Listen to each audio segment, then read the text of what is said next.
Maka apa itu istiqomah? Istiqomah itu artinya lurus, tegak, tetap. Dari kata istaqama, yastaqimu, istiqaman. Kalau kata para ulama, istiqomah itu adalah luzumut ta'ah. Tahu luzum? Lazim, biasa, terus menerus, tetap dalam ketaatan. Itu yang namanya Jadi kalau misalkan kita kadang-kadang, berarti belum istiqomah. Kadang semangat, kadang enggak. Kadang duha, kadang enggak. Kadang tahajud, kadang enggak. Nah, itu berarti belum istiqomah. Kadang datang, kadang enggak. Kadang baca Quran, kadang enggak. Nah, berarti belum istiqomah. Dan istiqomah ini seperti saya sampaikan di awal tadi, enggak mudah, berat.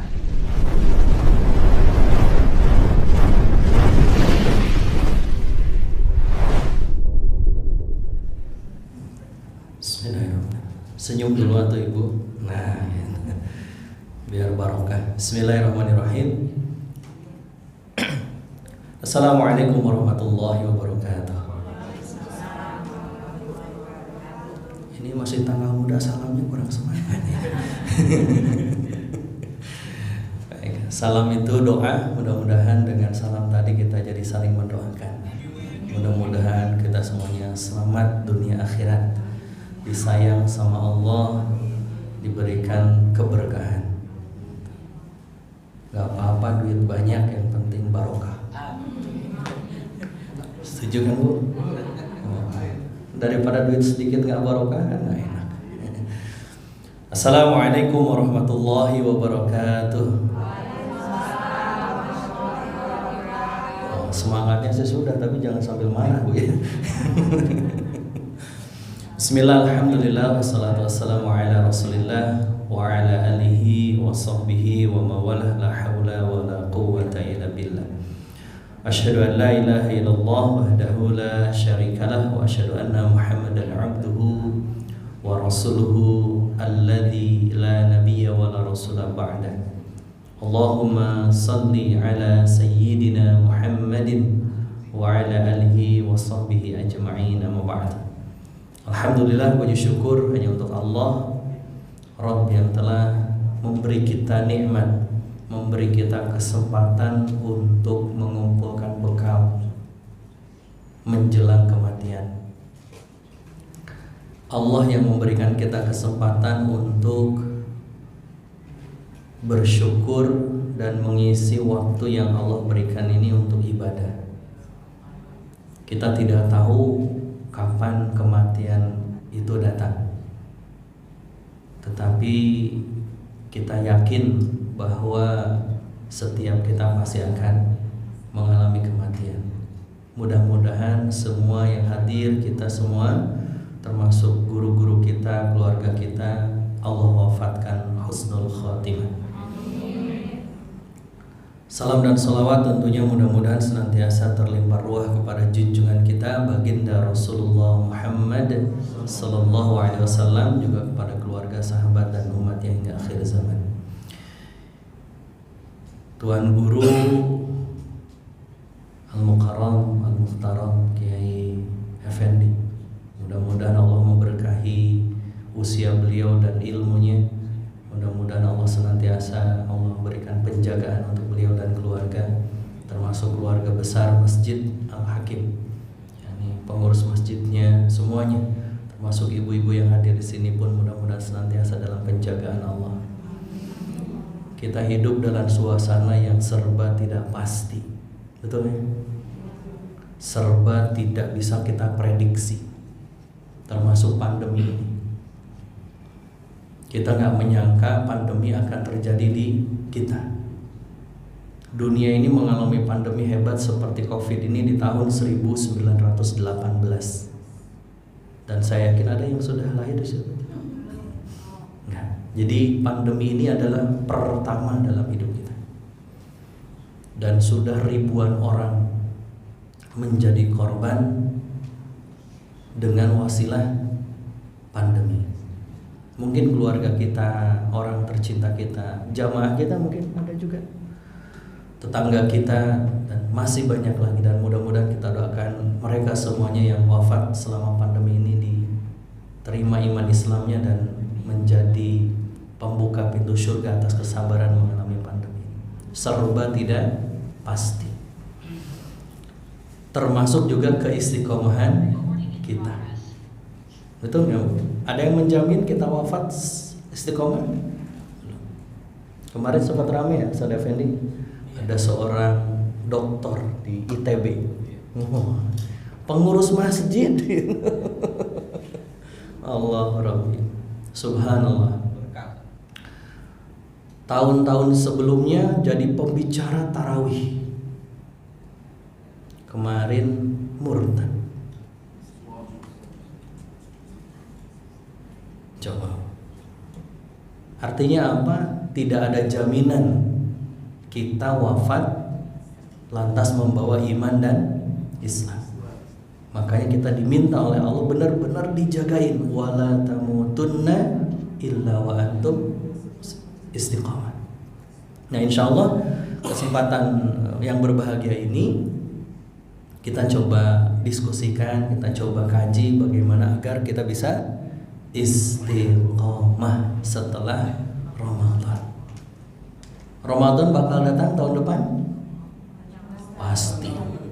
Kitanya yang belum pasti ada. Baik, ibu-ibu jamaah yang dimuliakan oleh Allah, yang online maupun yang offline, mana yang lebih berat kira-kira? Salat tahajud atau tetap setiap malam salat tahajud? Mana yang berat? Yang kiri atau yang kanan? Melaksanakan sholat tahajud atau tetap terus-menerus setiap malam sholat tahajud? Yang tiap malam sholat tahajud. Setiap kita bisa sholat tahajud, tapi belum tentu tetap terus-menerus. Setiap kita pasti ibu-ibu mengenakan hijab di sini. Mana yang lebih berat? Mengenakan hijab atau tetap berhijab? Apalagi kalau lagi panas, haredang. Mana yang lebih berat? Mengerjakan sholat duha atau terjaga untuk selalu sholat duha? Terjaga. Mana yang lebih berat? Menunaikan saum sunnah atau selalu saum sunnah? Selalu saum sunnah. Godaan nanti loba pisan, punten ya, banyak banget. Membaca Al-Quran atau mendawamkan baca Quran? Kalau kita punya anak berprestasi atau selalu terus-menerus berprestasi, mana yang lebih berat? Selalu. Jadi yang selalu, yang terus-menerus, yang dawam itu lebih berat. Kajian berat nggak datang ke sini? Berat. Tapi setiap Sabtu datang, itu lebih berat lagi. Betul kan? Ayah godaannya. Kenapa? Ada halangan, ada ayah gitu kan. Belum lagi siapa sih pembicaranya. Semua jadi pertimbangan. Belum lagi hujan, belum lagi cuaca, belum lagi banyak keondangan, macam-macam. Hadir itu berat, tapi selalu hadir itu jauh lebih. Itu yang disebut dengan istiqomah. Makanya level tertinggi bagi seorang hamba dalam ibadah itu adalah istiqomah. Istiqomah. Khusyuk berat nggak khusyuk? Berat. Tapi istiqomah untuk khusyuk, takbirnya bisa aja khusyuk. Allah. Pas waktu ingat apa. Yang terjaga itu jauh lebih berat. Maka apa itu istiqomah? Istiqomah itu artinya lurus, tegak, tetap. Dari kata istaqama, yastaqimu istiqaman. Kalau kata para ulama, Istiqomah itu adalah luzumut ta'ah. Tahu luzum? Lazim, biasa, terus menerus, tetap dalam ketaatan.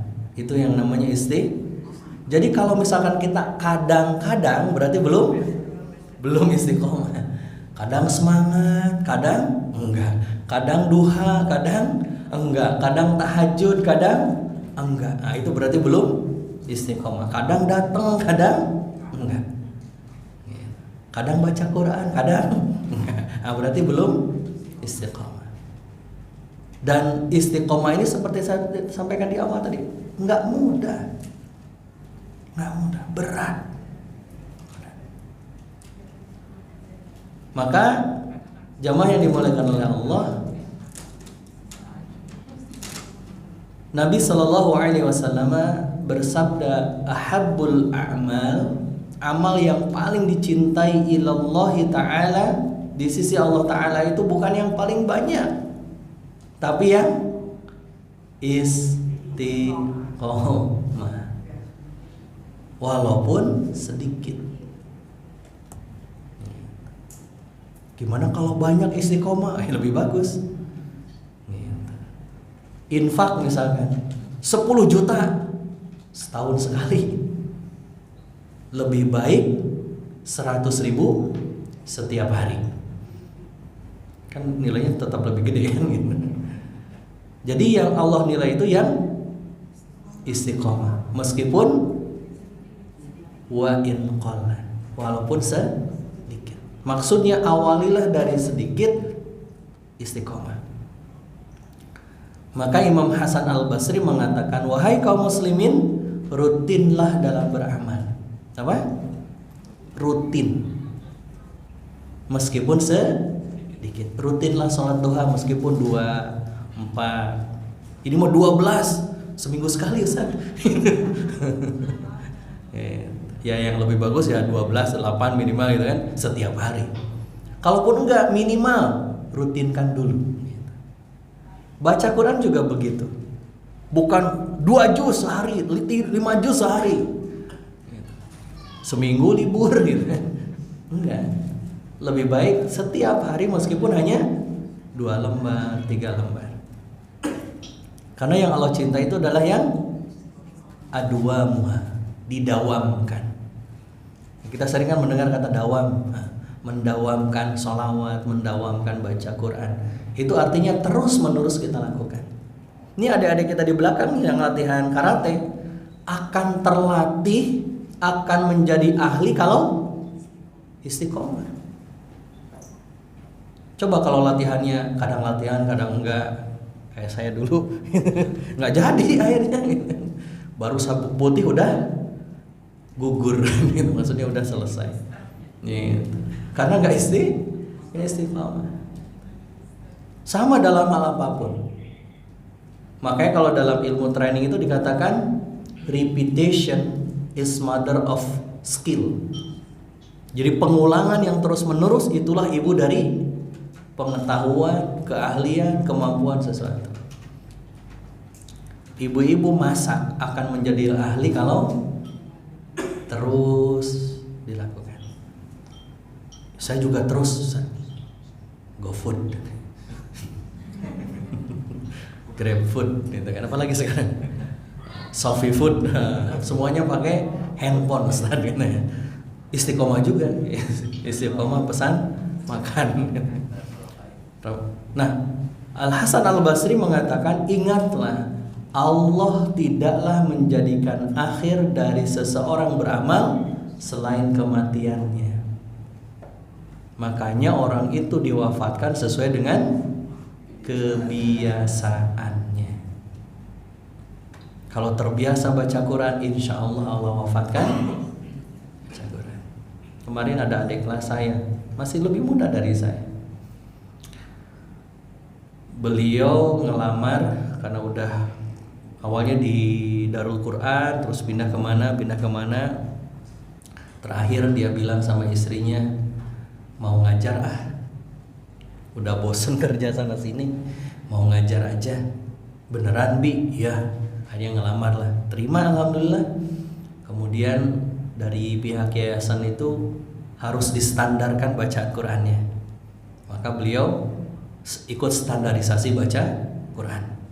Hari Senin beliau baru baca surah Ali Imran, tiba-tiba bilang sama ustadznya, "Afan Ustaz, telinga saya sakit."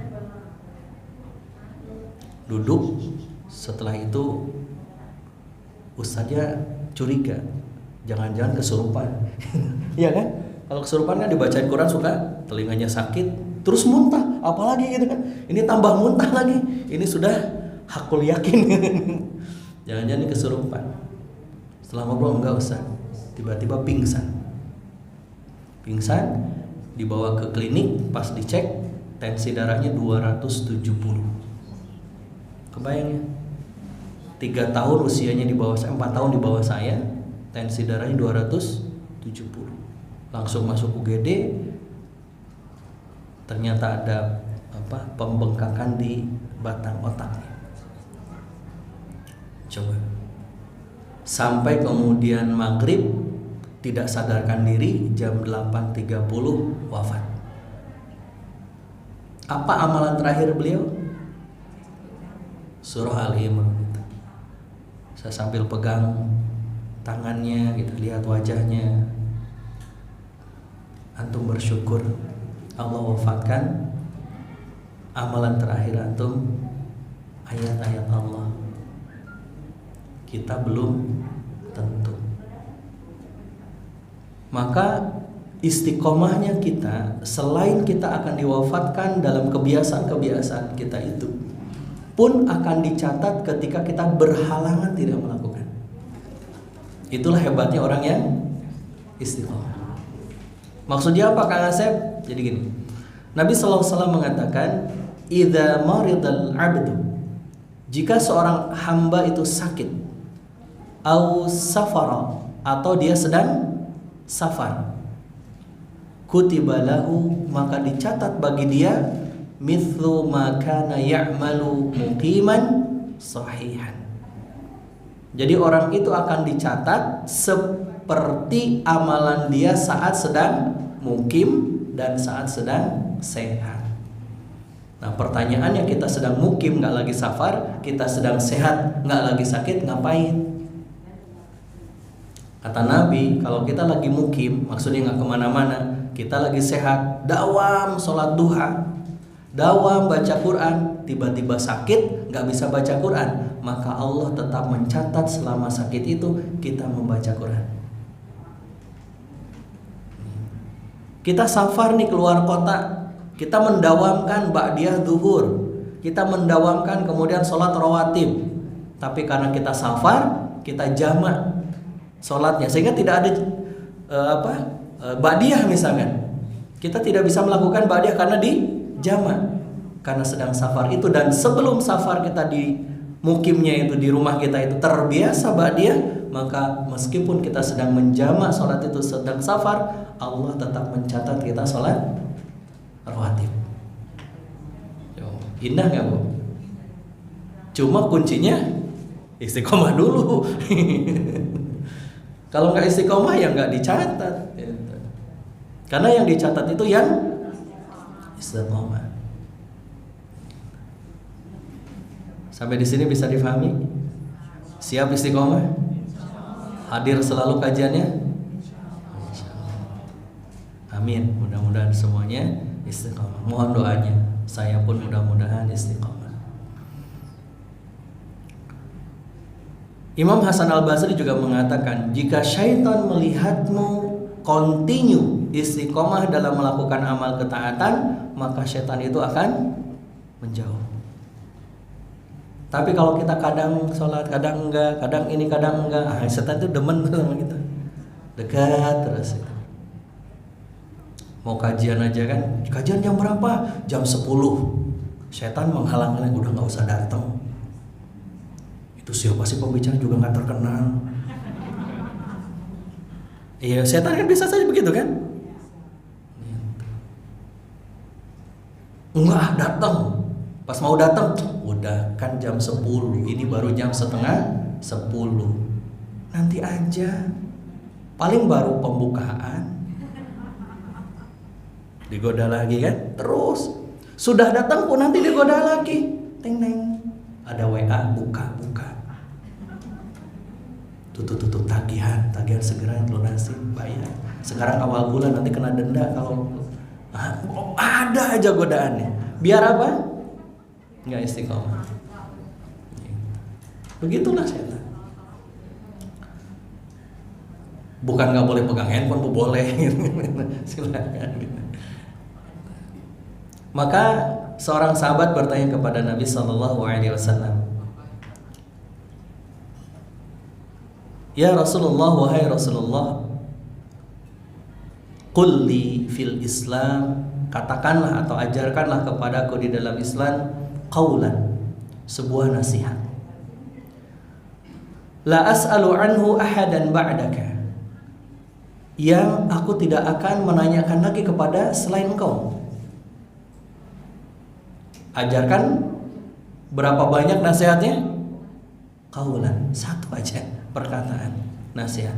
Maka kata Nabi, qul amantu billah, katakan engkau beriman kepada Allah, fastaqim, lalu istiqamah. Nah, setelah Ramadan usai kemarin, itu ujian terberatnya, bukan di Ramadannya sebenarnya. Coba Allah Subhanahu wa ta'ala mengingatkan kita dalam sebuah firman-Nya dalam surah An-Nahl. Allah berfirman, wala takunu, janganlah kalian kallati naqadat ghazlaha mim ba'di quwwatin ankatha. Janganlah kamu seperti perempuan yang mengurai benangnya yang sudah dia pintal dengan kuat menjadi cerai berai kembali. Itu siapa tuh? Kita yang sudah memintai kuat benang-benang itu di bulan Ramadan, betul kan? Setelah bulan Ramadan meretel, merotol. Kalau bahasa Jawa apa? Apa? Brudut. Betul nggak Bu? Yo, coba kita cek. Di bulan Ramadan rajin baca Quran? Dikejar satu hari satu juz? Sekarang? Oh. Nah, itu namanya di bulan Ramadan kita bangun sebelum subuh, sahur jam 3, kadang sholat lagi kan? Sekarang? Alhamdulillah. Di bulan Ramadan apalagi kita peka dengan waktu, betul kan? Waktu-waktu ibadah itu dijagain. Hanya di Ramadan azan aja ditungguin. Maghrib maksudnya. Betul kan? Coba bulan-bulan sekarang ditungguin nggak? Enggak, ingat aja enggak. Udah azan. Itu namanya protol. Kalau bahasa Sunda ngaburudul. Kenapa kita sudah susah payah meminta di bulan Ramadan? Setelah Ramadan kan beres, berarti ujung Ramadan. Setelah selesai diulur lagi. Itu perempuan kayak apa Bu? Sudah dipinta, udah jadi, setelah selesai diulur lagi. Apa tuh? Nggak ada kerjaan kan gitu. Seolah-olah akhirnya amalan dia, perbuatan dia nggak dia hargai. Makanya ketika kita Ramadan, target dari Ramadan itu adalah la'allakum tattaqun. La'alla nih, kalau kajian Ustaz Effendi nanti lebih dalam lagi, dikaji dari sisi balaghahnya dan sebagainya. La'alla itu kalau dihubungkan dengan disandarkan kepada manusia maknanya apa, kalau disandar kepada Al-Khaliq maknanya apa, nanti sama guru kita. La'alla itu kan tujuan kita agar kita menjadi hamba-hamba yang dijaga tuh ketakwaan kita di Ramadan. Lepas Ramadan pudar lagi. Kayak ibu-ibu udah pakai make up gitu kan. Pas mau berangkat, urai lagi. Mudah-mudahan kita tidak seperti itu. Berat nggak? Berat. Kalau nggak berat, ya balasannya kipas angin.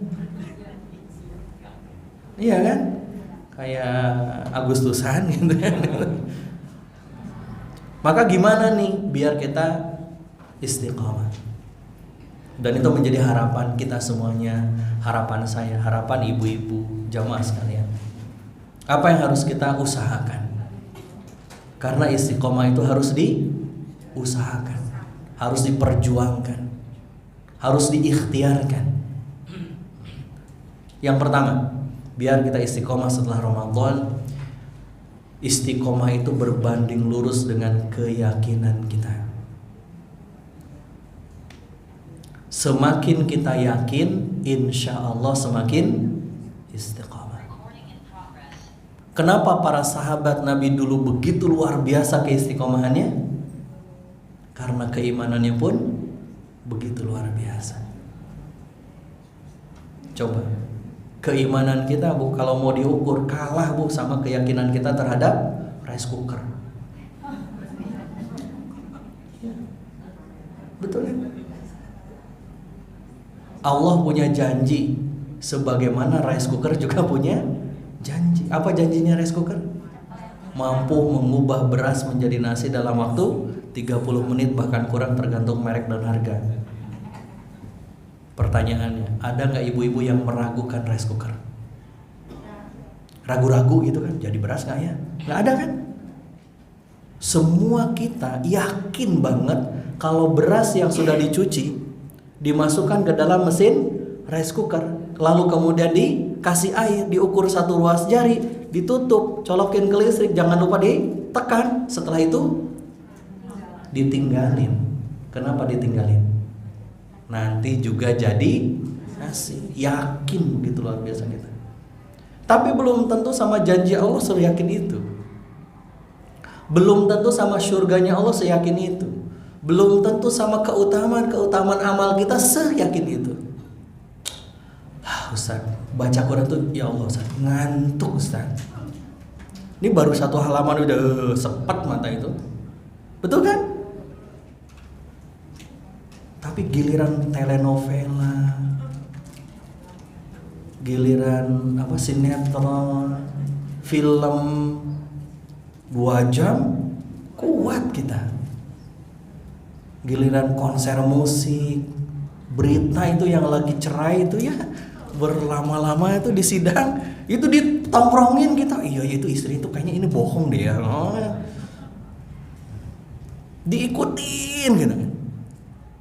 Tapi giliran mau ngikutin baca Quran, baru 1 halaman tuh udah sempat mata itu.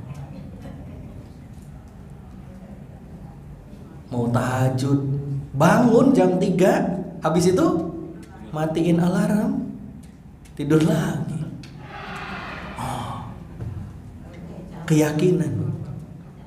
Semakin kita yakin akan balasan dari Allah, maka akan semakin istiqomah kita memperjuangkan, mengusahakan melakukannya. Coba, ibu-ibu duduk di sini, kenapa emang duduk di sini? Ikut kajian? Karena siapa? Yakin. Emang balasannya apa kalau ibu-ibu duduk di sini? Oh, pahala. Pahalanya seperti apa? Nggak tahu. Kan kata Nabi. Maka problem umat Islam di Indonesia khususnya hari ini bukan how, tapi why. Kenapa anak-anak kita nggak sholat? Bukan nggak tahu cara sholat, tapi nggak ngerti kenapa saya harus sholat. Ada tuh anak muda hari ini yang pertanyaannya memang kalau menurut ibu-ibu mungkin kok bisanya? Coba Bu, kira-kira ibu akan respon apa kalau ada anak muda seusia 15, 17 nanyanya begini, emang kalau rajin sholat cicilan bisa lunas? Itulah pertanyaan anak muda hari ini. Saya aja kaget gitu kan. Itu real gitu. Problem apa tuh? Keyakinan. Ini ada di sini para suami yang kerja? Ada? Ada yang kerja? Suami yang kerja mana? Yang ngantor. Nggak ada. Oh, bisnis atau kenapa para suami atau ibu-ibu ngantor? Berangkat pagi, pulang petang, bahkan mungkin malam. Kenapa semangat mereka kerja? Karena keyakinan. Tanggal 24 gajian. 25. Coba kalau perusahaannya bilang bulan ini mungkin nggak gajian, kira-kira semangat nggak? Enggak. Tapi karena kita yakin setiap tanggal 25 gajian, kita semangat kerja. Masa sama janji Allah kita nggak seyakin itu gitu. Kata Nabi, man salaka tariqan yatlubu fihi ilman salakallahu bihi tariqan min turuqil jannah. Dalam riwayat yang sahalallah, barang siapa yang berjalan di jalan menuntut ilmu, Allah akan perjalankan dia di jalan menuju surga. Gak cukup amin, serius. Gimana akan menjadi jalan ke surga kalau pengajian gak serius? Pengajian gak konsentrasi, terganggu dengan yang lain, apalagi di Zoom, off cam, rebahan. Ujiannya kan kalau online kan, ini ustadznya juga sama, nanti stres itu kan. Ini jamaah kemana? Offline, off cam KB. Hanya MC-nya yang on cam gitu kan. Saya juga pernah ngalamin gitu. Ya kita husnuzon gitu. Keyakinan. Maka keyakinan itulah yang akan membuat seseorang itu bisa melakukan sesuatu dengan istiqomah. Makanya pesannya jaddu bil iman, perbaiki terus iman kita. Semakin kuat, semakin yakin sama Allah, semakin dia bersemangat melakukan sesuatu. Maka harus dimunculkan why di anak-anak kita, generasi muda. Tahajudnya kenapa harus tahajud? Baca Quran kenapa harus baca Quran? Termasuk kita. Dan ketika kita istiqamah, Allah memberikan janjinya kepada kita sebagaimana yang Allah firmankan dalam surah Fussilat ayat 30. Innal ladzina qalu rabbunallahu tsumma istaqamu tatanazzalu alaihimul malaikah. Sesungguhnya orang-orang yang berkata Rabb kami adalah Allah. Yakin dia sama Allah. Yakin bahwa yang mengatur rezeki dia adalah Allah. Yakin yang mengatur nyawa dia, hidup dia adalah Allah. Sekarang lagi ramai putranya Pak Ridwan Kamil kan yang di mana? Swiss ya. Coba kalau ibu jadi ibunya dia. Ada kalimat yang begitu indah yang disampaikan oleh istrinya Ridwan Kamil. Apa? Ril, mama pulang dulu ke Indonesia. Mama titipkan kamu kepada penjagaan Rabbmu, Tuhan Allah. Coba.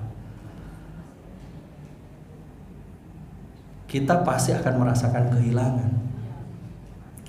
Tetapi ujian terberatnya adalah yakin gak bahwa Allah yang maha mentakdirkan atas setiap hidup kita, termasuk anak-anak kita. Betapa banyak orang tua yang gak ridho dengan dipanggilnya anak-anaknya, takdir Allah. Marah sama takdir Allah, gak ridho dengan takdir Allah, gak sabar dengan takdir Allah. Ketika saya masuk masa pandemi tahun 2020, bulan Maret mulai diberlakukan PSBB, lockdown. Saat itulah saya merasakan gimana rasanya menjadi pengangguran. Saya bukan karyawan sebuah perusahaan yang digaji setiap bulan. Saya bukan ASN yang dapat transfer setiap bulan. Saya kalau dalam teori keuangan disebut dengan self-employee, karyawan diri sendiri. Saya trainer, pelatih, yang penghasilan rumah tangga saya dari ngisi training di perusahaan-perusahaan. Bulan Maret tiba-tiba seluruh jadwal cancel. Seluruh jadwal pelatihan saya mundur gak jelas kapan. Saat itulah saya merasakan gak punya penghasilan. Disitulah kemudian kita dilatih, diuji sama Allah, seberapa yakin kita sama rezeki Allah. Betul kan? Memotivasi orang biasa, Pak. Menyemangati orang biasa. Sekarang menyemangati diri sendiri. Akhirnya kita gak boleh berputus asa, betul kan? Harus berjuang. Bikinlah kelas online. Itulah kelas online pertama saya. Judulnya apa? Membelah hikmah, ubah sabar jadi syukur. Itu materi buat siapa? Diri sendiri. Yang sedang kondisi seperti itu, wah, Masya Allah gitu kan.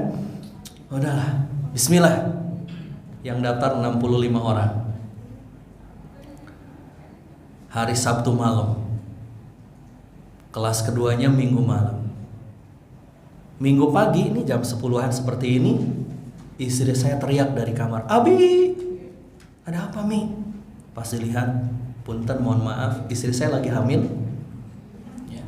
Saat itu ternyata ketubannya pecah. Kaget kan? Itu kasur itu penuh dengan air ketuban. Akhirnya saya bawa langsung ke klinik terdekat. Kata Bu Bidan, "Pak, mohon maaf harus dirujuk ke rumah sakit." "Kenapa, Bu?" "Air ketubannya sudah mau habis. Nggak bisa diproses di sini." "Nggak bisa, Pak." "Kenapa?" "Karena bayinya juga sungsang." Padahal minggu sebelumnya, hari Minggu yang kemarin, minggu sebelumnya kita periksa, kita USG, kondisi badannya, kondisi kepala si bayi sudah di bawah. Kalau bahasa Sunda sudah merenah. Coba. Kenapa saya bilang nggak bisa di sini? Kenapa saya tanya itu kepada bidan? "Bu, nggak bisa di sini." Iya, betul. Yang saya bayangin apa? Kalau ke rumah sakit beda kan biayanya. Ya udah, demi istri kita bawa ke rumah sakit. Kata istri, pesannya, "Bi, jangan rumah sakit umum." Kenapa? Lagi pandemi. Rumah sakit khusus saja ibu dan anak. Udah mulai itu, ya mahal. Betul kan? Betul kan? Lebih mahal kan? Udahlah, akhirnya ke rumah sakit ibu dan anak. Dibawa ke sana, cek swab ini, swab itu. Saat itu 1.200.000, Bu. Sampai sekarang tuh masih ngenes kan? Ya Allah gitu kan. Jauh banget ternyata gitu kan. Udahlah, bismillah demi istri dan sebagainya. Itu cek darah aja bisa 5 juta. Akhirnya rawat sana, ke UGD. Seperti biasa, kalau pasien di UGD, keluarganya di mana? Bukan, di ruang pendaftaran. Betul kan? Daftar dulu gitu kan. Nggak bisa langsung ke ruang tindakan. Daftar. Disodorin apa kalau di rumah sakit? Ya, mau kelas berapa, Pak? 1, 2, 3 kan gitu kan? Di sebelah kanan ya kan yang kita lihat sebenarnya harganya. Oh, sekian. Udah kebayang tuh. Ya. Tapi sebagai suami yang baik, nanya ke istri. Saya bilang, "Mi, mau kelas berapa?" "Kelas 1 sekian, kelas 2 sekian, kelas 3 sekian." Dan luar biasanya istri itu, ini perempuan di mana-mana begini, pinter, cerdas, memilih. Istri saya saat itu tidak menyebutkan angka. Istri saya hanya bilang begini, "Bi, sekarang lagi pandemi, nggak enak kalau sekamar banyakan. Yang sendirian aja ya, Bi." Maksudnya apa? Itu mah bukan kelas 1, bukan kelas 2, bukan kelas 3, itu mah VIP. Ya sudah. Kerasa Bu? Kerasa. Kerasanya saat apa? Saat bayar. Saat gesek. Ya Allah. Di saat sedang tidak punya penghasilan. Tapi kan kita diuji tuh, yakin gak sama Allah? Ada ternyata rezekinya gitu. Tiba-tiba aja, Sadasep, ini fit training bulan lalu, alhamdulillah cukup. Yang bulan sebelumnya gitu kan baru di transfer. Terus saya bilang, nggak apa-apa Bi, mungkin Allah mampukan kita menabung agar bisa dipakai hari ini. Istri tenang aja karena pakai duit saya kan. Kan keimanan itu Bu. Tidak sedikit di antara kita yang nggak ridho, nggak terima dengan takdir Allah, apapun bentuknya. Maka nggak mungkin kita istiqomah kalau keyakinan kita lemah. Maka agar kita istiqomah, perkuat keyakinan kita sama Allah. Udahlah, kita mah terserah Allah gitu loh. Allah yang menciptakan dunia dan permainan dunia ini kan. Allah yang menciptakan aturannya juga kan. Ya suka-sukanya Allah lah. Kita ngikut aja. Gak mungkin takdirnya Allah itu menyengsarakan kita, menzolimi kita kan, betul gak? Selalu ada hikmah di balik semua kesedihan. Maka sejak saat itu, kalau ada sesuatu lebih tenang. Kenapa? Pandemi kedua, gelombang kedua, anak saya yang harus menjalani operasi. Anak saya yang pertama usia SMP kelas 1. Operasi apa? Operasi katarak. Anak kecil udah katarak? Iya. Jadi anak saya itu katarak terdeteksi sejak SD. Pas mau operasi, pas waktu itu beliaunya belum siap, ditunda. Masuk SMP kelas 1, pas mau operasi masuk pandemi. Kelas 2. Kelas 3 akhir baru kemudian operasi. Itu juga sama Pak. Kita gak pernah ngerti bagaimana rencana Allah, tapi yakinlah di balik rencana Allah selalu ada hikmah. Ini anak saya itu kalau baca Quran Bu, gini, pakai senter. Sekarang alhamdulillah sudah normal. Cuma kayak robot itu, lensanya lensa tanam. Keyakinan. Yang kedua, istiqomah itu berbanding lurus dengan keikhlasan. Semakin kita ikhlas, insya Allah semakin istiqomah. Jadi kalau hari ini ada orang yang gak istiqomah, kemungkinannya kurang yakin atau kurang ikhlas. Misalkan pakai hijab, hijrah, bulan berikutnya buka lagi, bisa jadi kurang yakin atau kurang ikhlas. Berarti jangan-jangan ketika hijrah pertama ketika pertama kali dia hijrah dan dia pakai hijab, jangan-jangan niatnya bukan karena Allah. Beberapa bulan kemudian dilepas. Karena orang yang ikhlas berarti dia hanya akan memperhatikan siapa? Allah. Nggak akan memperhatikan pujian manusia, nggak akan memperhatikan cibiran manusia, enggak dia. Pokoknya Allah, Allah, Allah. Tidak akan terbang dengan pujian dan tidak akan tersyukur dengan cacian. Coba kita sedekah. Orang-orang yang nggak suka, orang-orang munafik itu selalu akan mencibir orang yang sedekah. Itu yang terjadi ketika para sahabat dulu membawa hartanya ke hadapan Nabi Shallallahu Alaihi Wasallam ketika perang Tabuk misalnya. Ketika perang Tabuk, tahu Tabuk Bu? Bukan Tapok, Tabuk. Tabuk itu jaraknya dari Madinah sekitar 675 km. Berapa? 675 km. Jauhan mana dengan ke Mekah? jauhan Tabuk. Ke Mekah itu hanya 420 sekian kilometer. Jadi Mekah Madinah itu 400-an, Madinah Tabuk 600 sekian. Jakarta mana 670? Madiun lah ya, Madiun.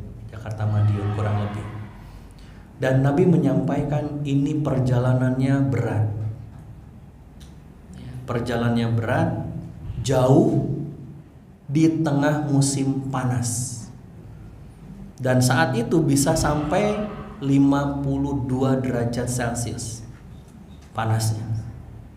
Dan akan menghadapi pasukan yang besar, pasukan Romawi Bizantium. Maka Nabi meminta para sahabat untuk mempersiapkan bekal. Jadi kalau dulu mau berjihad itu bukan membiayain sendiri. Kalau nggak punya bekal nggak boleh ikut perang. Kenapa? Ya nanti malah merepotkan. Bawa sendiri, bekal sendiri. Kan banyak yang kurang. Maka para sahabat yang kaya menyumbang. Abdurrahman bin Auf datang dengan 1000 ekor unta, dengan 1000 dinar. Ribuan dinar beliau infakkan. Kira-kira orang munafik apa bilangnya? Alah, pencitraan. Betul. Nanti Idul Adha Anda bawa sapi gede, sapi apa? Limosin. Harga ratusan juta dibawa ke Al-Hakim sini, mau disembelih. Kata yang munafik apa? Dasar orang kaya. Pamer. Kenapa harus pakai limosin? Kan sapi biasa juga bisa. Bisa berapa puluh sapi. Betul gak? Orang munafik. Sama Abdurrahman bin Auf juga kena cibiran orang munafik. Kalau kita terpengaruh berarti enggak ikhlas. Betul kan? Ada Abu Khaisamah datang ke Nabi membawa 1 genggam kurma. Ya Rasulullah, saya hanya punya ini. Kira-kira orang munafik gimana? Sama juga. Infak cuma segitu. Jadi apapun yang diinfakkan akan selalu disalahin. Dan ketetapan kita terus berinfak sangat tergantung dari keikhlasan kita, baik besar maupun kecil. Lewat keropak. Tadi udah lewat kan keropaknya? Oh nah. Lewat keropak. Di saku kita ada uang 2 lembar 100.000 dan 20.000. 2 lembar saja. Kira-kira yang pertama kali terbersit di benak kita akan memasukkan yang berapa? Tergantung. Ada yang melihat atau enggak. Mulai itu, betul kan? Masa Jamal Hakim 20.000, 100.000 dong. Udah mulai itu. Itu benih-benih enggak ikhlas. Yang 100.000 juga sama, yang 20.000 juga sama. Semua itu bisa kena debu-debu ketidakikhlasan. Dan itu yang akan menjadikan seseorang itu istiqomah atau tidak. Maka setelah Ramadan, kalau kita nggak bisa mempertahankan ibadah-ibadah Ramadan, jangan-jangan ketika kita menjalani Ramadan nggak ikhlas.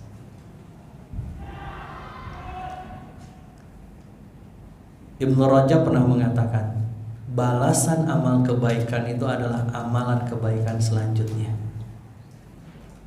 Sehingga para ulama memberikan penjelasan tanda ibadah kita diterima ketika setelah itu kebaikan dilakukan lagi. Jadi cara mengukur Ramadan kita diterima atau enggak ya, ukurnya gimana? Setelah Ramadan masih bertahan kan? Makanya kalau kita nih sekarang sebentar lagi pada berangkat haji kan, kloter pertama udah mulai bersiap-siap, kita sering mendoakan apa doanya? Semoga mabrur. Apa itu mabrur? Lo katanya sering doain, semoga mabrur ya, mabruroh ya. Apa itu mabrur? Jadi kita doain apa sama mereka?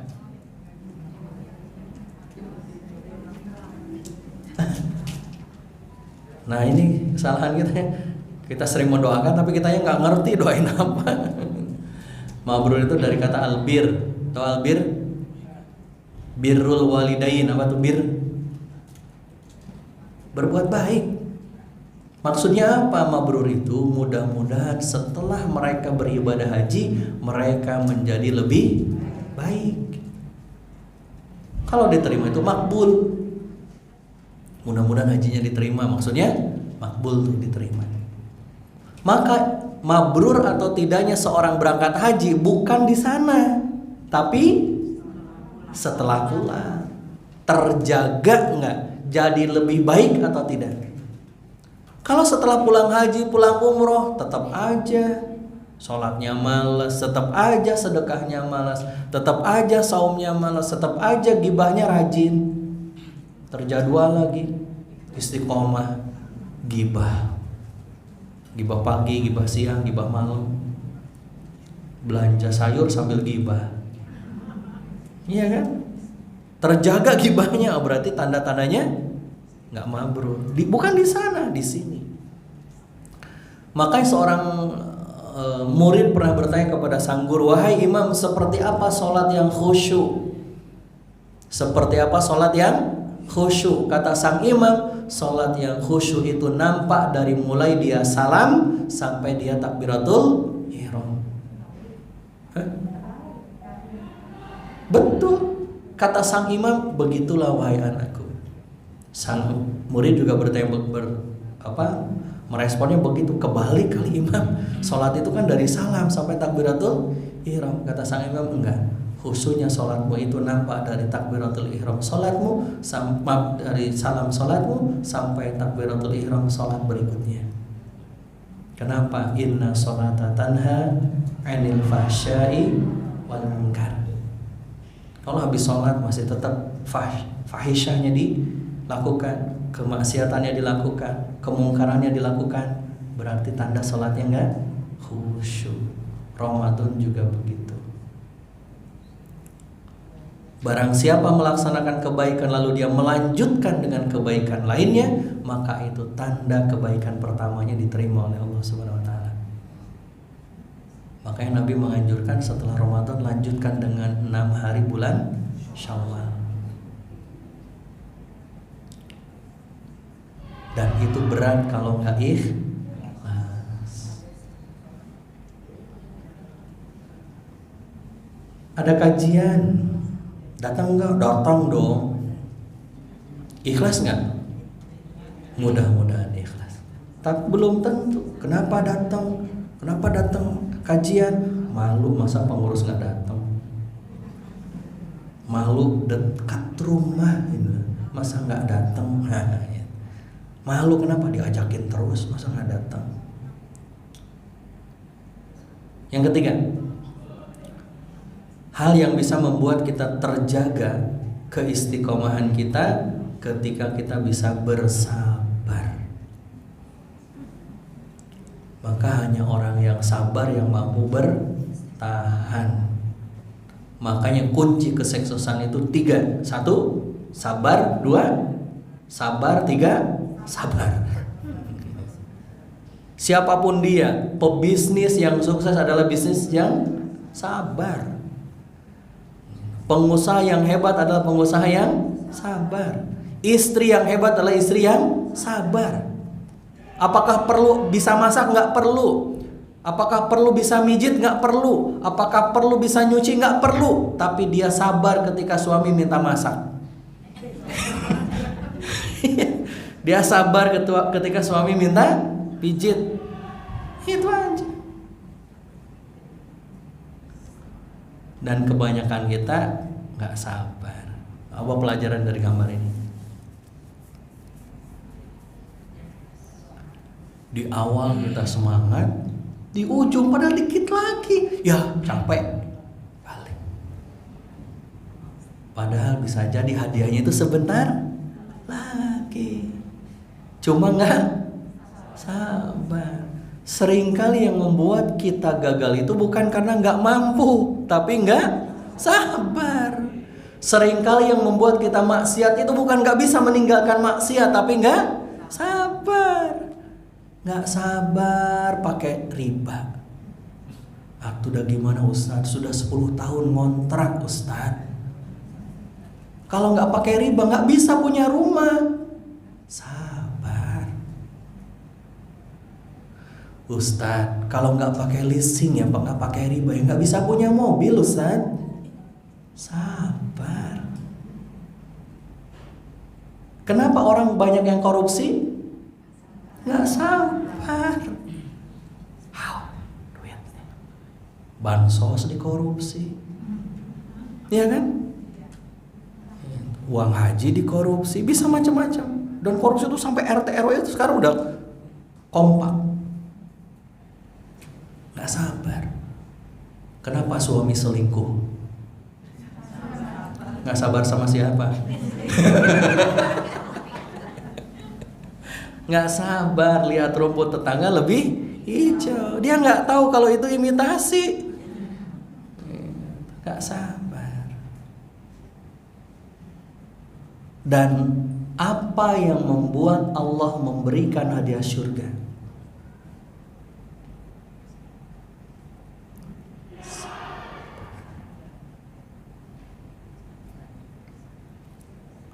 Allah SWT berfirman, Jannatu Aden, surga Aden, yadkhulunaha, mereka akan memasukinya, waman solha min abaihim, nggak sendirian Bu, tapi bersama nenek kakek moyang mereka yang soleh. Jadi kita bisa nggak masuk surga bersama orang tua kakek nenek kita? Bisa, asal mereka pun soleh. Tidak hanya atas, samping, wa azwajihim, dan juga pasangan mereka. Jadi kita bisa masuk surga bersama suami, bersama istri, bisa. Tidak hanya bersama pasangan kita, wa dzurriyyatihim, dan juga anak keturunan kita, anak cucu cicit, jangkawareng, udek-udek, ke bawahnya apa lagi? Ada istilahnya tuh. Semua bisa tuh. Kalau semua ini sabar. Sabar untuk taat kepada Allah. Makanya di akhir ayat ini mereka semuanya disambut oleh malaikat di pintu-pintu surga sambil mereka mengatakan, para malaikat itu, salamun alaikum bima sabartum. Selamat ya, selamat ya. Karena selamat udah bisa masuk surga. Karena apa? Sabartum, karena kesabaran kalian dulu di surga, kesabaran kalian sholat, kesabaran kalian pakai kerudung, pakai hijab. Perlu kesabaran kan? Sabar, panas lah, gerah, harudang, araratu. Sabar ikut pengajian, ini pantat udah gatel gitu kan. Untung aja ber-AC. Coba kalau nggak ber-AC, lewat kita. Sabar. Sabar mendidik anak kita, sabar bangun tengah malam, sabar mengeluarkan uang di dompet kita untuk infak, itu perlu kesabaran. Sabar berpuasa kita menahan lapar dan haus sampai azan maghrib. Sabar taat sama suami, perlu kesabaran? Perlu. Coba suami kita pelit, itu musibah atau berkah? Musibah. Sabarlah. Pak, kalau istri Bapak itu cerewet, musibah atau berkah, Pak? Musibah juga. Sama aja atau kalau gitu ternyata kan gitu. Kan perlu kesabaran, betul kan? Dan keluarga yang sabar adalah mereka yang akan dikumpulkan nanti di surga. Kadang ada suaminya sabar, istrinya nggak sabar. Seperti keluarga Nabi Nuh. Suaminya sabar, istrinya nggak sabar, anaknya nggak sabar, nggak mau taat sama Allah. Istrinya sabar, suaminya nggak sabar, Firaun. Betul kan? Istrinya nggak sabar, suaminya nggak sabar, Abu Lahab. Betul kan? Nggak usah kita mau pingin suaminya sabar, Istrinya sabar, Ibrahim. Anaknya sabar, Ibrahim. Betul nggak? Coba ibu-ibu kira-kira mirip keluarga mana? Abu Lahab, Fir'aun, Nabi Nuh, atau Ibrahim? Amin. Ya kan, sabar. Sabar diuji sama Allah. Ibrahim itu bertahun-tahun gak punya anak. Minta sama Allah belum dikasih. Rabbi habli minas sholihin. Bertahun-tahun. Diberi anak, disuruh untuk bukan dibuang ya, dititipkan di Mekah. Coba Anda istri bawa bayi, ditinggalin di tengah tandus Mekah. Sabar gak? Mama sekarang harus ke Penajam, sendirian di sana. Kira-kira Anda bilang apa? Papa tega ya sama mama. Papa mikir dong. Kan kita begitu. Tapi apa yang disampaikan oleh istrinya Ibrahim saat dari Palestina dibawa ke Mekah itu? Apakah ini perintah Tuhanmu? Jadi selalu ke Allah. Kalau perintah Allah, sabar. Maka ketika kita diminta sama Allah, jaga hartamu dari harta yang haram, sabar. Jaga keluargamu, sabar. Kita itu gak sabar sih. Seakan-akan, seolah-olah kalau gak mendapatkan itu rusak, hancur hidup kita. Belum tentu. Dan urusan harta haram itu sekarang, Allahu Akbar, di mana-mana. Suap menyuap, coba betul kan? Tilang polisi, Pak bantu dong Pak. Yang berdosa siapa? Dua-duanya, tiga-tiganya, sama yang menyaksikan. Mau melamar kerja, ada uang pelicinnya. Mau tender biar lolos, ada uang pelicinnya. Semuanya ada. Mau masuk sekolah aja perlu uang pelicinnya, ada aja. Nah itu harus hati-hati. Sabar. Yang keempat, ya. Oh, betul. Surah Ar-Ra'd ayat 23 sampai 24. Ar-Ra'd itu surah ke-13. Ya. Makasih Bu. Sama-sama. Nanti kalau perlu slide-nya nanti saya kirim ke panitia. Ya nanti disebar. Kenapa Bu? Oh, boleh. Siap. Biar beliau printkan. Oh, filenya aja. Baik, makasih. Baik. Yang keempat, selain sabar, apalagi kira-kira yang bisa membuat kita istiqomah? Yakin sudah, ikhlas sudah, sabar sudah, apalagi? Syukur. Ya, betul.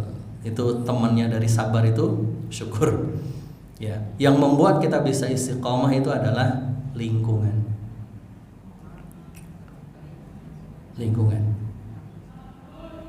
Kenapa? Karena salah satu yang membuat seseorang itu rusak adalah temannya, lingkungannya. Jadi jangan salahkan anak-anak kita kalau anak-anak kita nggak rajin sholat. Jangan-jangan lingkungannya membentuk seperti itu. Maka tugas kita menciptakan lingkungan yang baik buat mereka, memilih teman yang baik buat mereka. Ustadz, anak saya itu loh Ustadz main HP aja. Itu tandanya anak kita sudah berteman dengan HP tapi nggak berteman dengan ibu. Maka tugas kita lebih berat. Kenapa? Karena kita harus berteman dengan mereka. Saya sama Bu, anak saya baru 4. Kenapa? Emang nggak boleh lebih? Oh, ya saya mah diterima aja. Anak saya yang pertama SMA kelas 1, anak saya yang kedua SD kelas 6. Mereka ini kan selama pandemi sekolahnya online. Ya, online. Apalagi yang SD. Dan saya merasakan bagaimana kalau nggak hati-hati gadget itu bisa menjadi racun bagi anak-anak kita. Kenapa kok anak kita keracunan sama gadget? Karena bapak dan ibunya juga sama. mainin HP aja di dapur, main HP di kamar, main HP, habis sholat assalamualaikum langsung buka HP. Mending kalau buka aplikasi Quran, WA yang dibuka. Teman melihat tuh, bapak juga gitu, ibu juga gitu. Nah kemarin tuh anak saya merasakan betul bagaimana efektifnya sebuah aturan di dalam rumah.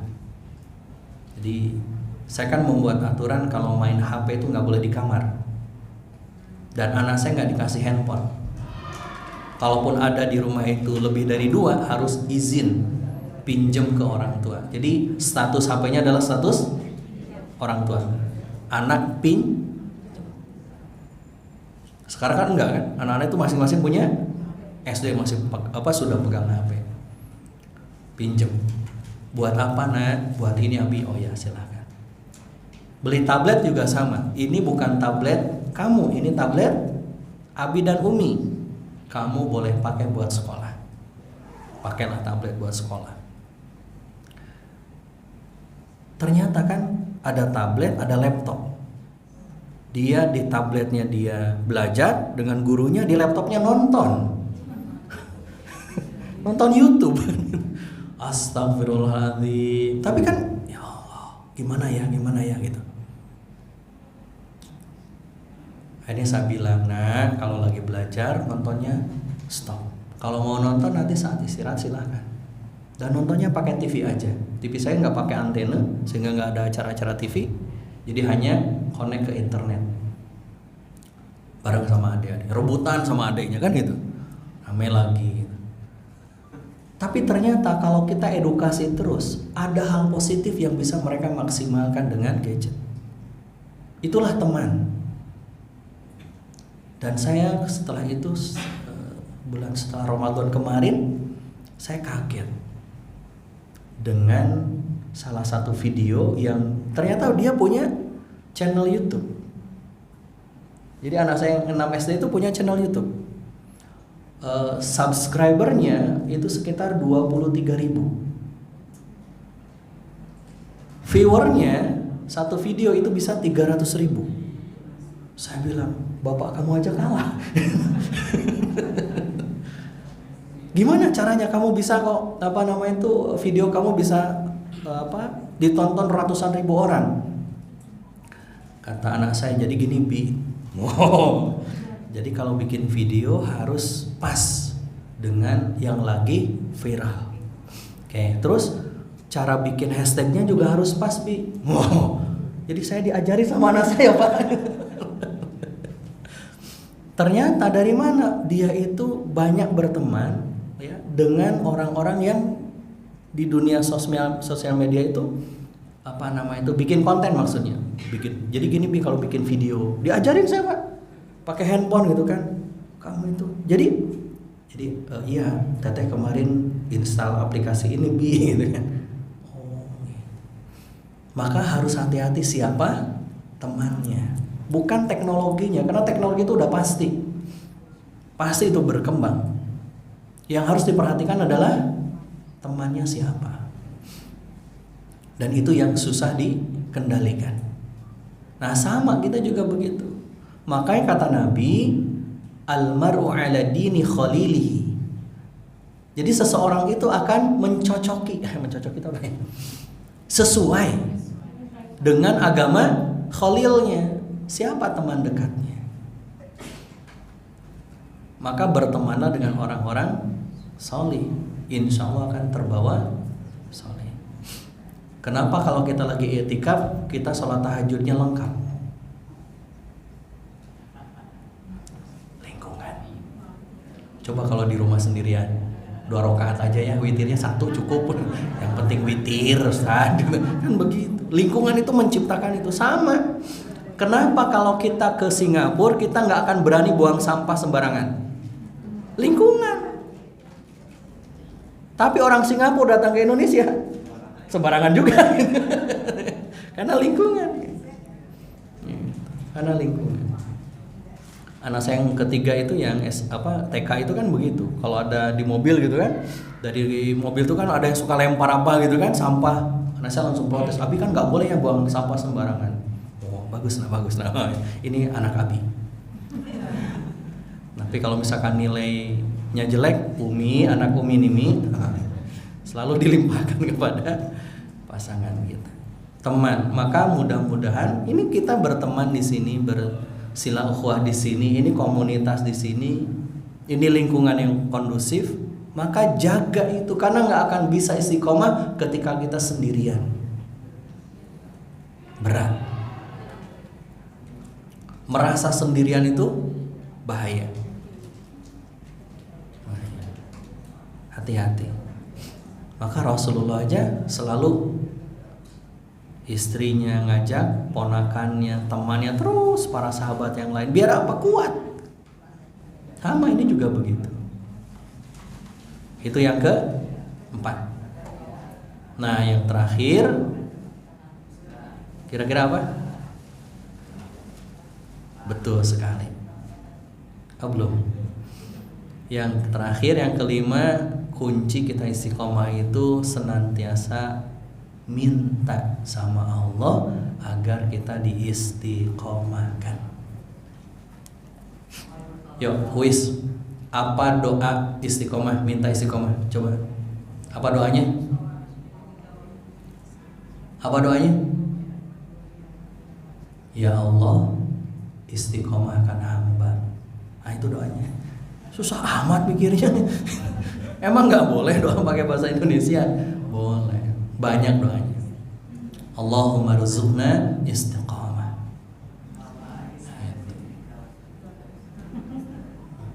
Ada lagi. Rabbana atina la tuzigh qulubana ba'da id nah ya muqallibal terus nah itu dalam bahasa yang lain dalam hadisnya Allahumma musarrifal qulub sarrif qulubana minta sama Allah. Jangan sampai setiap hari kita hanya minta rizki aja. Betul kan? Mudah rizki aja, ya Allah saya masih punya hutang, ya Allah hutang aja minta dilunasin. Istiqomah juga minta sama Allah gitu. Kalau nggak bisa bahasa Indonesia bisa, bahasa Sunda mangga, bahasa Padang sok, bebas. Yang penting minta sama Allah.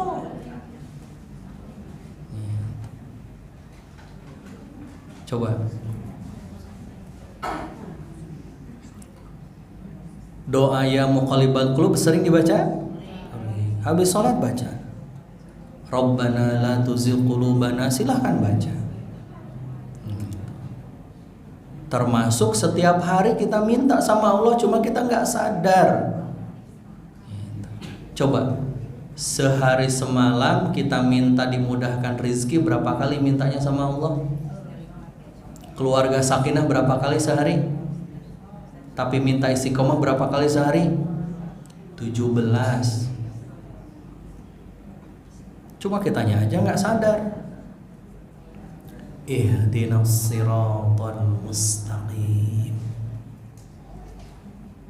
Ya Allah, tunjukkan kepadaku jalan yang lurus. Biar kita tetap di situ.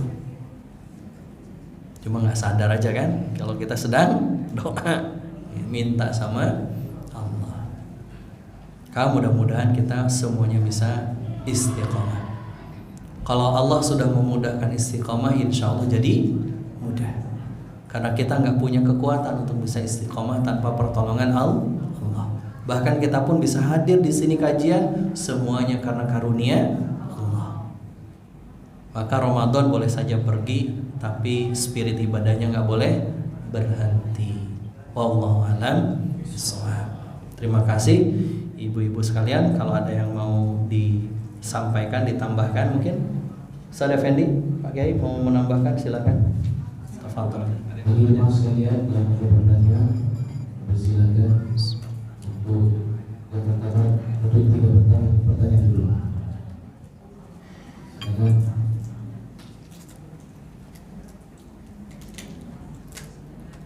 Ada yang tidak mau bertanya?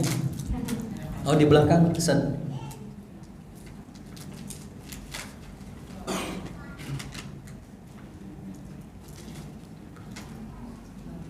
Assalamualaikum warahmatullahi wabarakatuh. Waalaikumsalam. Ustaz minta maaf, kenapa ya saya nanya? Bukannya kita nggak istiqomah, tapi kenikmatan beribadah itu berubah banget. Ya, kalau ada saat itu Ramadan udah malam takbiran itu kayaknya udah awalnya berbeda lagi. Udah di istiqomahin juga tetap. Iya. Tetap aja nggak bisa nikmat kayak Ramadan gitu. Ibadah Ramadan gitu. Kemarin saya udah berdoa banget. Allah mudah-mudahan nanti ibadah sama udah bisa Ramadan. Tetap aja. Baik. Makasih. Begitulah ujiannya. Makanya ujian Ramadan itu bukan hanya di Ramadan saja, tapi setelah Ramadannya. Sama seperti ibadah umroh. Ujian umroh itu bukan saat ibadah umrohnya, tapi setelah pulangnya. Dan itu yang paling berat. Maka selalu minta kepada Allah, berusaha semaksimal yang bisa kita upayakan. Makanya Nabi sampai mengatakan itulah kondisi dari efek ya, athar dari keimanan kita. Yazid wa yanqus. Naik, turun. Saat Ramadan itu kan puncak-puncaknya itu kan ibadah itu set itu kan. Lepas Ramadan gitu kan. Gitu. Nah, maka dipertahankannya dengan apa? Kalau guru kita mengajarkan doa untuk bisa melaksanakan amal ibadah. Apa doanya?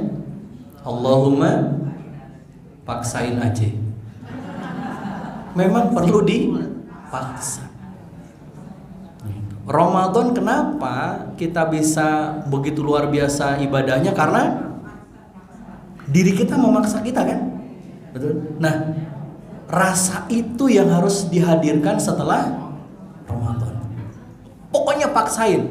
Tapi kan lagi nggak semangat Ustaz, paksain. Nanti gimana kalau lagi nggak mood? Nggak apa-apa, paksain aja.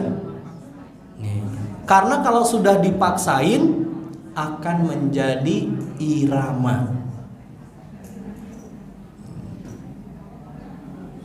Tadi repetition. Apa? Pengulangan. Dan pengulangan itu perlu dipaksa. Jadi betul, ini pasti ujiannya begitu. Setelah Ramadan langsung maka kita perlu membangun, memaksakan diri kita. Makanya kata para ulama, segera lakukan sebelum setan memalingkan kita. Jadi kalau sudah ada niat, segera tuntaskan, segera beresin, jangan ditunda. Kalau ditunda udah lewat. Gitu Bu. Allah a'lam bishawab. Mudah-mudahan kita bisa terus bersemangat lagi untuk menjaga ibadah pasca Ramadan. Allah a'lam bishawab. Cukup? Silakan bagi ibu sekalian yang mau bertanya lagi. Pada paham semua ya. Alhamdulillah. Ya tinggal diamalinnya ya yang berat.